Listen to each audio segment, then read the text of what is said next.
Assalamualaikum teman-teman semuanya. Di video kali ini aku mau membahas ayat kursi, yang mana ayat kursi adalah suatu ayat yang menjelaskan tentang Allah SWT. Oke, mari kita mulai. Oke, di awal ayat kursi adalah Allah tidak ada lagi Tuhan selain Dia. Oke, di awal ayatnya Allah tidak ada lagi Tuhan selain Dia. Oke, aku mau garis bawahi si Tuhan ini ya. Tuhan. Siapa itu Tuhan? Tuhan adalah Zat Pencipta. Adalah Sang Pencipta. Sang Pencipta. Apa yang diciptakannya? Ada langit, bumi, seisinya, yang mana masuk kita, manusia, hewan, tumbuhan, matahari, bulan, planet-planet, dan lain sebagainya. Nah, jadi di awal ayatnya itu bisa dibacakan seperti ini. Aku loh Allah, tidak ada lagi Tuhan selain aku.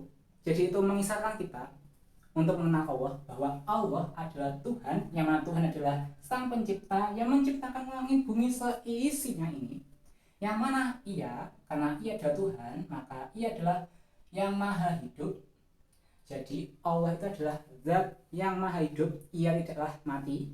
Jadi kalau kita manusia ini ada potensi untuk mati, tapi Allah tidak akan mati, karena Dia adalah Zat yang hidup. Dan Ia, karena Tuhan pencipta ya, pencipta langit dan bumi, maka Ia adalah Zat juga yang terus menerus mengurus apa? Mengurus makhluknya dong. Jadi bumi, langit, dan seisinya, termasuk kita, hewan, tumbuhan, dan matahari, dan bulan, itu semua diurus oleh Allah SWT, dan Ia senantiasa terus-menerus mengurusi makhluknya. Jadi bagaimanakah adanya siang dan malam itu sudah diurus oleh Allah. Kemudian kehidupan kita hidup itu kayak lahirnya kapan, kemudian matinya kapan, seberapa besar rezeki kita, itu sudah ada yang mengurus, yakni Allah SWT, yang mana Ia tidak mengantuk dan tidak juga tidur. Bayangin aja jika pencipta yang memiliki langit, bumi, dan isinya itu ngantuk dan tidur, bisa berabe nih kehidupan, ya kan? Bayangin aja kalau kalian loh sebagai seorang manusia ya, kita sebagai orang manusia itu punya kerjaan, kemudian, atau kita contoh analogi lah, kita nyupir mobil. Kalau ngantuk sampai tidur itu bisa tabrakan, dan akibatnya akan terjadi suatu kerusakan, yakni mobil kita rusak, kemudian kita kecelakaan, ada potensi tangan kita yang patah, kemudian kita juga mencelakakan orang lain tuh. Bayangin kalau kita sampai tidur, itu akan ada suatu masalah kan ya. Kayak tadi kalau kita nyetir mobil, kemudian kita ternyata ngantuk dan tidur, maka ada potensi untuk tabrakan. Tapi Allah enggak. Allah itu mengatakan bahwa Ia itu tidak mengantuk dan tidak tidur. Jadi kita selama hidup di dunia itu haruslah tenang-tenang saja, karena ada Tuhan yang Allah, yang Ia adalah Zat yang senantiasa hidup, dan Ia terus-menerus mengurusi makhluknya, mengurusi bagaimana kita hidup, bagaimana rezeki kita, bagaimana jodoh kita, kemudian mengurusi bumi dan langit, bagaimana bumi ini enggak gempa, bagaimana itu kalau sekarang hujan, kapan itu kayak hujan dan kemarau itu udah ada yang ngurus bos mentala. Jadi di saat hujan itu wayahe nandur, di saat kemarau itu wayahe jenengan pepe gabah kayak gitu. Jadi wayah hujan itu wayah untuk menanam padi, itu udah diatur oleh Allah kapan hujannya. Kemudian nanti kalau udah hujan, udah ada juga yang namanya kemarau. Nah, kamu udah nanam, panen. Nah, ini kemarau buat mepe padimu, untuk memanaskan padimu agar nanti slide-nya gampang. Nah, kayak gitu. Itu semua udah ada yang ngurus, ya nih Allah SWT. Karena Ia adalah Tuhan dan pencipta dan Zat yang hidup, terus-menerus mengurusi kita makhluknya. Bukan kita aja, semua ini yang ada di bumi dan langit itu diurus oleh Allah SWT. Dan Ia loh tidak ngantuk dan tidak tidur. Karena jika Allah itu ngantuk dan tidur, itu bisa rusak dunia. Bayangin aja kita nyetir mobil, ngantuk sedikit aja bisa kecelakaan kok. Apalagi ini ngurusin bumi dan seisinya, waduh repot banget gitu. Kalau bisa ngantuk itu. Tapi untungnya Allah itu tidak mengantuk dan tidak tidur. Nah, miliknya lah apa yang ada di langit dan apa yang ada di bumi. Jadi bumi dan langit, ini langit, ini bumi, seisinya ya. Jadi bumi langit, jadi kita juga lihat seisinya, termasuk kita, rezeki kita, anak-anak kita, kemudian pekerjaan kita, apapun yang ada di sini di bumi, tubuh kita, itu semua adalah milik Allah Subhanahu wa Ta'ala, karena Ia adalah zat pencipta. Jadi dengan kita membaca ini ya, jadi kita akan menyadari bahwa tubuh kita ini adalah suatu pemberian yang Allah titipkan pada kita. Oleh karena itu, karena ini adalah pemberian dan dititipkan oleh Allah Subhanahu wa Ta'ala, maka kita haruslah amanah di dalam menggunakan tubuh kita. Jadi contoh kayak mata, gunakanlah mata untuk melihat kebaikan, untuk melihat yang baik-baik saja. Jangan sampai melihat apa yang tidak boleh kita lihat. Contoh, melihat aurat lawan jenis. Atau tangan gunakanlah untuk sesuatu yang tidaklah bermaksiat. Contoh ya, kita gunakan dengan sebaik-baiknya, kita menjauhi maksiat, kita tunaikan perintah. Jadi contoh, kita gunakan untuk sholat Allah Akbar. Nggak boleh kita gunakan tangan kita untuk mencuri, maling, korupsi, itu nggak boleh. Atau menganiaya orang lain, itu juga nggak boleh.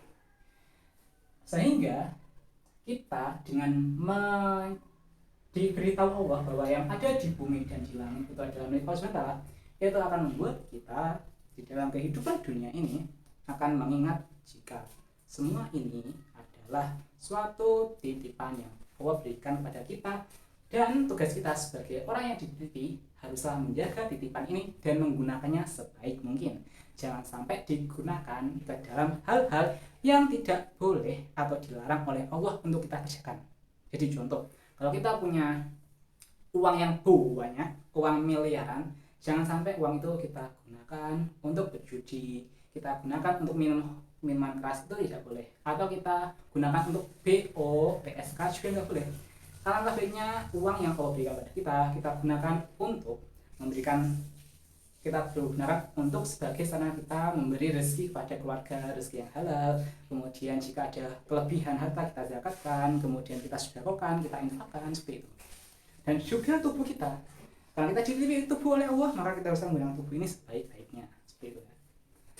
Kemudian tidak ada yang dapat memberi syafaat dirinya tanpa izinnya. Jadi contoh gini, mungkin kita bisa berpikiran jika harta itu penting. Kalau nggak punya harta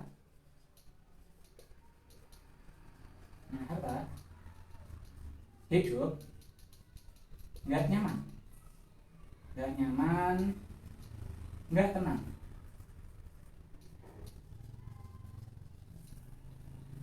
Oke, biasanya kalau sekarang ya, di kehidupan sekarang itu harta itu penting. Kalau nggak punya harta nggak nyaman dan nggak tenang. Tapi ini bisa terbantahkan dengan kalimat ini, tidak ada yang dapat memberi syafaat. Jadi harta ini bisa jadi tidak bisa memberi syafaat jika tanpa izinnya, tanpa izin Allah SWT. Jadi kita bisa melihat kayak orang yang memiliki harta yang banyak, tapi hartanya didapatkan atau diperoleh lewat hasil yang tidak diperbolehkan oleh agama. Contoh, didapatkannya dengan cara mencuri, korupsi, judi, itu kan harta-harta haram kan ya. Mungkin hartanya banyak, tapi belum tentu dia bisa memberikan kenyamanan dan ketenangan, karena itu sudah melanggar konstitusi atau hukum-hukum Islam. Jadi itu tidak akan bisa memberikan kenyamanan dan ketenangan. Mungkin jumlahnya banyak, tapi belum tentu bisa mendapatkan ini. Dan perlu diingat juga, seperti mindset bahwa harta itu penting. Kalau nggak punya harta nggak nyaman dan nggak tenang, itu janganlah terlalu diyakini, karena di ayat ini ya dikasih tahu tidak dapat memberi syafaat dari sisinya tanpa izinnya. Jadi harta ini nggak akan bisa beri syafaat kebahagiaan dunia kalau Allah nggak mengizinkannya. Jadi contoh gini, Anda punya harta banyak, tapi nggak kamu gunakan untuk infak, sedekah dan zakat.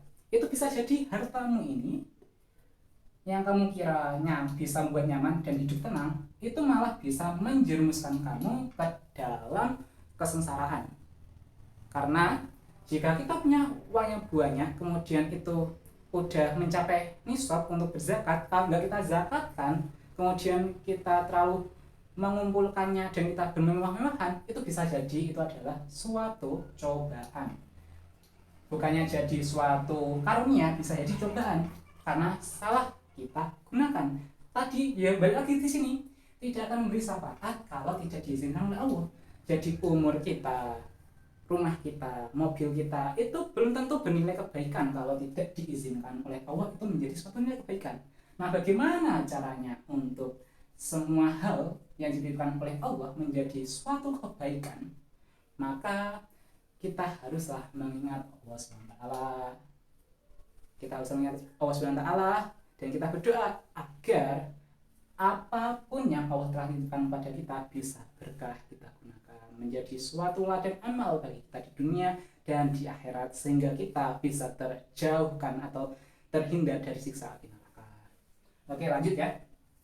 Kemudian dilanjut, dia Allah ya, mengetahui apa yang di hadapan mereka. Jadi Allah itu udah tahu masa depan kita itu gimana, besok kapan matinya itu udah tahu, umur kita berapa tahun, matinya kapan, jodoh kita siapa, kemudian besok kehidupan kita itu lika-likunya gimana, Allah udah tahu. Dan apa yang di belakang kita, jadi perbuatan masa lalu kita itu Allah juga udah tahu, Allah udah nyetet. Karena setiap amal ibadah manusia, apapun yang manusia kerjakan itu udah ada yang nulis. Jadi besok itu di akhirat itu kan ada yang namanya timbangan amal baik dan buruk kan. Nah, ingatlah teman-teman, masa lalu kita itu banyak baiknya atau yang buruk. Jadi dia ini juga mengingatkan kita, dulu itu dosaku itu seberapa banyak ya, udah taubat, udah istighfar atau belum ya. Tuh, ini juga ayat ini juga selain menunjukkan kekuasaan Allah, keagungan Allah, itu juga memberikan kita waktu untuk berpikir seberapa banyak dosa yang sudah aku lakukan dan seberapa banyak istighfar yang sudah aku ucapkan sehingga dosa-dosaku terhapuskan. Karena manusia selama dia hidup itu ada potensi untuk kebaikan dan ada potensi untuk keburukan. Di saat kita berpotensi atau kita sedang melakukan kebaikan, alhamdulillah kita diberikan suatu kebaikan. Tapi kalau kita sedang melakukan suatu keburukan, cepat-cepatlah meminta ampunan dengan cara beristighfar, bertaubat kepada Allah SWT. Oke, kemudian akan aku lanjut lagi. Oke, dilanjut lagi lanjutan ayatnya ya. Kemudian dilanjut ayatnya adalah dan mereka. Jadi mereka itu bisa merujuk ke kita tidak mengetahui sesuatu apapun. Jadi tidak mengetahui sesuatu apapun tentang ilmu, melainkan apa yang dia kehendaki, yang mana Allah kehendaki. Jadi seperti ini, dengan kita diberikan karunia ilmu dari Allah SWT, apa yang terjadi? Contoh gini, kita tahu ilmu dagang ya, ilmu dagang ya. Dengan ilmu dagang ini, apa yang terjadi? Kita tahu caranya bagaimana mencari supplier atau pemasok dengan harga murah, sehingga kita jual, kita dapat untung yang lumayan. Nah, kemudian bagaimana strategi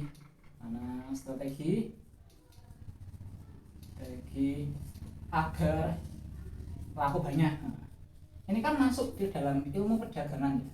Yang mana ini tujuannya adalah dengan kita punya ini, maka apa yang otomatis kita dapatkan, kita dapat kemudahan di dalam kita bekerja sebagai pedagang. Nah, ilmu ini yang mana jika kita dagang, kita nanti dapat uang, nanti juga kita dagangannya juga tambah banyak dan banyak sekali, banyak kenikmatan yang kita dapat. Itu ilmu ini tidak mungkin kita ketahui jika Allah tidak menghendakinya. Jadi di saat ini bagi kita semuanya yang punya ilmu hukum, ilmu dagang, ilmu agama, dan ilmu apapun itu tidak akan kita miliki jika Allah tidak berkehendak itu jadi titipan untuk kita. Oke ya. Jadi sepintar apapun kita diingatkan di sini, sepintar apapun kita, setahu apapun kita, ingat itu adalah pemberian Allah, dan kita karena tahu bahwa itu pemberian Allah, mari kita bersyukur atas ilmu yang Allah berikan kepada kita. Baik itu ilmu merawat anak kecil, ilmu dagang, ilmu bisa naik sepeda motor itu loh, itu juga ilmu loh. Karena ada juga loh orang yang nggak bisa naik sepeda motor, padahal sepeda motor itu gampang kan ya, tapi ada juga yang nggak bisa. Ada juga orang yang nggak bisa naik sepeda, padahal banyak orang yang bisa naik sepeda ontel, tapi ada juga orang yang nggak bisa naik sepeda ontel, ya kan? Kemudian ada orang yang tahu cara berenang, ada juga yang nggak tahu cara berenang.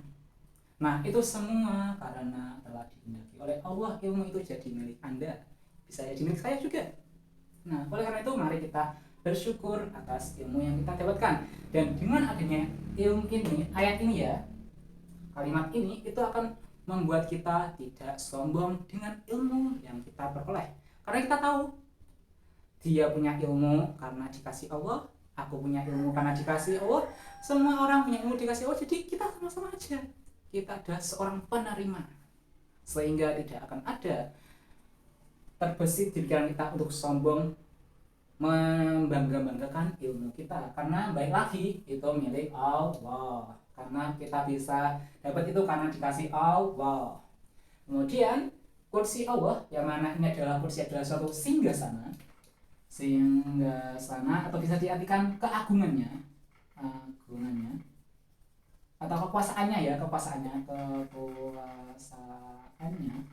itu meliputi langit dan bumi. Jadi Allah itu punya kekuasaan, punya power, punya kekuatan yang meliputi langit dan bumi, sehingga ya ada malam, ada siang, kemudian matahari nggak nabrak bulan, bumi itu nggak gempa, itu karena ada kekuasaan Allah yang membuat ini ya nggak gempa, nggak ada meteor jatuh, padahal ada potensi loh ya meteor jatuh ke bumi, kemudian bumi gempa, tsunami, akan ada potensi-potensi seperti itu. Kemudian kalau kita di hutan ada singa, bisa aja kita mati dimakan singa, tapi kebanyakan kematian itu disebabkan malah dari nyamuk. Aneh kan ya, singa yang kita takuti itu aja sedikit potensi untuk membunuh manusia, tapi nyamuk yang biasanya kita ceblek-ceblek itu bisa membuat kematian itu, angka kematian naik karena ada demam berdarah. Itu semua adalah suatu bukti kekuasaan Allah, yang mana yang memiliki kekuasaan, yang mana kita takut singa, takut dimakan, ternyata yang mati karena singa sedikit. Kita nggak takut sama nyamuk, yang mana nyamuk kita ceblek-ceblek, ternyata tinggi angka kematian disebabkan oleh nyamuk. Bayangin. Jadi kita seperti prediksi kita bisa gagal semuanya jika Allah nggak berkehendak, seperti itu sih ya, kurang lebih kayak gitu. Jadi kita nyangka singa itu berbahaya, kemudian harimau itu berbahaya, tapi sedikit juga orang yang mati karena mereka. Banyak orang mati karena nyamuk loh, bayangin aja. Iya kan? Kemudian kita lanjut ya. Kekuasaan Allah itu, jadi kekuasaan Allah meliputi langit dan bumi. Jadi kalau kita masuk aja ke bumi ya, jadi kalau di bumi dan di langit. Oke, kita masuk di bumi karena kita ada di bumi, kita masuk di bumi. Jadi kekuasaan Allah, yang mana Allah berkuasa memberikan kita rezeki. Contoh kita bisa nikah itu karena ada kekuasaan Allah yang memberikan kita rezeki untuk bisa menikah. Kemudian kita bisa bersekolah sampai kuliah, itu adalah kekuasaan Allah sehingga kita dipermudahkan untuk kuliah. Karena ada orang kuliah dan juga ada banyak juga orang yang kuliah. Banyak orang yang kuliah dan banyak juga yang nggak kuliah. Jika Anda termasuk orang yang bisa kuliah, bersyukurlah karena Anda diberikan rezeki kuliah dari Allah SWT, diberikan rezeki kuliah dari Allah SWT, sehingga Anda bisa kuliah. Kemudian kalau kalian bisa makan di restoran yang mewah dan enak, juga harus disyukuri, karena bagaimanapun itu semua bisa terjadi karena ada kuasa Allah SWT yang mengantarkan kalian dan membuat kalian bisa makan enak. Dan bagi kalian yang makannya itu nggak enak juga nggak apa-apa, syukuri saja, karena sama aja dia bisa makan enak karena Allah, Anda bisa makan walaupun nggak enak juga karena Allah juga. Yang mana kalau Anda makannya nggak enak ya, kemudian situ enak makannya, itu juga nanti kan hisapnya juga beda toh. Satu orang itu uang 50 juta buat makan sekali, ini makan cuma butuh 10.000 udah bisa makan. Sana 50 juta baru bisa makan, ini 10.000 udah bisa makan. Nanti kalau bisa gini, 50 juta buat makan, apakah makan butuh 50 juta? Buktinya ini orang 10.000 udah bisa makan. Kenapa Anda harus Anda makan habis 50 juta? Oh, itu dihisap nanti loh. Hati-hati. Kan lebih faedah 40 juta buat donasi atau lain sebagainya loh. Bayangin aja. Jadi ingat ya teman-teman, apapun yang dititipkan oleh Allah SWT pada kita itu ada konsekuensi dan ada bertanggung jawabnya besok di hari akhirat. Jadi buat kalian yang merasa kehidupannya kekurangan, itu ambil hikmahnya aja. Mungkin Allah sedang memberikan aku suatu karunia yang mana besok hisapku itu sedikit sehingga aku masuk surganya punceng gitu. Jadi dengan kita mengetahui bahwa yang ada di langit dan di bumi itu semuanya itu kembali lagi adalah suatu pertunjukan yang mana Allah menunjukkan kekuasaannya. Jadi kita jangan ada rasa gelisah gitu sih ya. Karena kita harus selalu mantap yakin seperti tadi, Allah maha hidup dan ia mengurus hamba-hambanya, makhluk-makhluknya. Diurus, tenang aja, kita ada yang ngurus kok. Jadi nggak usah terlalu repot-repot sama dunia lah, ada yang ngurus juga kok. Biarkan dunia itu, bumi dan langit itu jadi urusan Allah. Kita urusannya itu karena kita sebagai hamba, kita harus taat kepada Allah, beriman pada Allah, dan mengerjakan apa yang ia perintahkan dan menjauhi segala larangannya. Dan mohon ampun, karena kita manusia, potensi dosa kita banyak, kita harus memohon ampun pada Allah. Karena mau berbuat baik seperti videoku yang sebelumnya, itu ada potensi dosanya loh ya. Kalian bisa tonton di videoku yang sebelumnya. Oke ya, lanjut. Dan dia tidak merasa berat memelihara keduanya. Jadi bumi langit itu ngaturnya itu ya, mengatur bumi langit itu mudah bagi Allah, enggak terasa berat kok. Anda mau dibikin kaya bisa, mau dibikin miskin bisa, orang kaya dimiskin bisa, miskin jadi kaya bisa. Anak kiai nggak jadi kiai juga oh bisa, sehingga anak kiai jadi kiai juga bisa. Semua itu mudah bagi Allah, dan Allah itu maha tinggi dan maha besar, yang mana keagungannya sungguhlah tidak bisa tergambarkan agungnya itu, karena Allah itu maha tinggi dan maha besar, yang mana ia juga zat yang maha mulia ya. Kita bisa buka Asmaul Husna, kita membaca asma-asma Allah.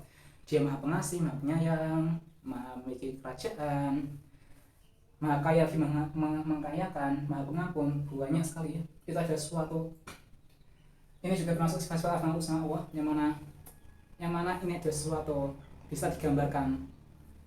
Tuhanmu itu adalah zat yang palinglah mulia dari segala-galanya, kurang bisa seperti itu.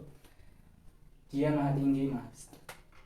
Menurut kalian, kalau kalian menafsirkan atau berpikir, nah ini ya, maha tinggi dan maha besar, itu di pikiran kalian seperti apa? Coba dong. Yang untuk kata terakhir ya, kalimat terakhir ini, coba kalian yang nonton video ini sampai akhir ya, coba menurut kalian itu Allah maha tinggi, maha besar, kalian jelasinnya gimana? Coba tulis penjelasan kalian di kolom komentar ya. Aku mau baca penjelasan kalian. Oke, untuk video kursi ini cukup sampai di sini saja. Jika ada kekurangan atau kesalahan di dalam aku memberikan suatu penjelasan atau materi, aku mohon maaf karena aku juga manusia. Dan semoga ini bisa menjadi suatu ilmu yang berkah dan bermanfaat untuk kita semuanya. Sekian dari saya. Wassalamualaikum warahmatullahi wabarakatuh. Dan sampai jumpa di video selanjutnya.